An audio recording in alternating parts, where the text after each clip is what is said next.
నేను చూపెడతా ఆయన కాపీ, ఆయన ఇన్స్టాలేషన్ ఆయన డీజీ సార్ ఏందన్నాడంటే, అదే వాళ్ళ మూర్ఖులతో ఎందుకురా అని చెప్పేసి మళ్ళా కూడా ఏమన్నాడంటే, ఇట్లా కాదు అది, నువ్వు సీరియస్గా పోతానంటే నీ ఇష్టం, అది నువ్వు సెటిలైట్ చేసుకోవాలంటే అది నీ ఇష్టం అన్నాడు. అట్లాంటి టెక్నికల్ సర్వీసెస్ అంటాడు, నీకెందుకు రాది, నీ పర్సనల్ ఒకటి చెప్పు, అదెందుకు నీకు, వాళ్ళు ఏడన్నా మడుగు పీటీఓ మూసేయని లేని ఆయన అంటాడు. ఏంది ఇదంతా నాకు అర్థం కాదు. మొత్తము మనం రాష్ట్రంలో మొత్తం ఫస్ట్ ఉండాల్సిన వాళ్ళు పోయి లాస్ట్ అయిపోతున్నాం. అంటే హెడ్ కానిస్టేబుల్గా అంత మాత్రం రెస్పాన్సిబిలిటీ ఫీల్ కావద్దంటారా మీరు?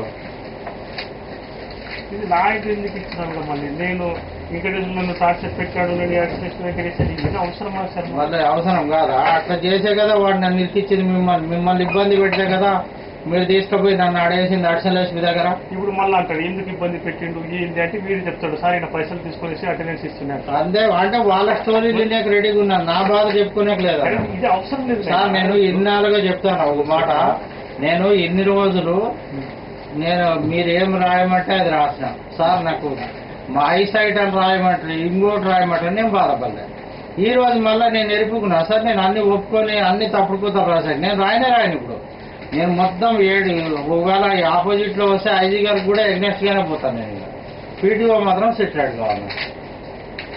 నేనేం తప్పు చేశాను, ఈరోజు సస్పెండ్ చేసేసాను చెప్పండి. ఇది ఆల్రెడీ ఈచ్ ఇండివిజువల్ హ్యాండ్ లో ఉంది. ఈరోజు పీటీఓలో ప్రతి ఒక్కరి చేతిలో ఉంది. ఇది మీరు ఎవరిని ఏం చేయలేదు, ఎక్కడెక్కడ ఏమేమి జరిగింది అంతా రాసిన చదవండి మీరు క్లియర్ గా. అజినా సిన్హా మేడం ఏమనింది, అడిషనల్ టెక్నికల్ సర్వీసెస్ ఏమన్నాడు, ఇది రేపు పొద్దున పోతుంది కదా వాళ్ళ దగ్గరికి, వాళ్ళు మాట్లాడకపోతే నేను ఎట్లా రాస్తా? అందరికి మొత్తం వర్షం మొత్తం పోయింది. అవును మరి అంతా పోతుంది. రేపు డీజీకి లాస్ట్ ఒక మాట రాశాను చూడండి, నా డేట్ తీసేసాను చూడండి.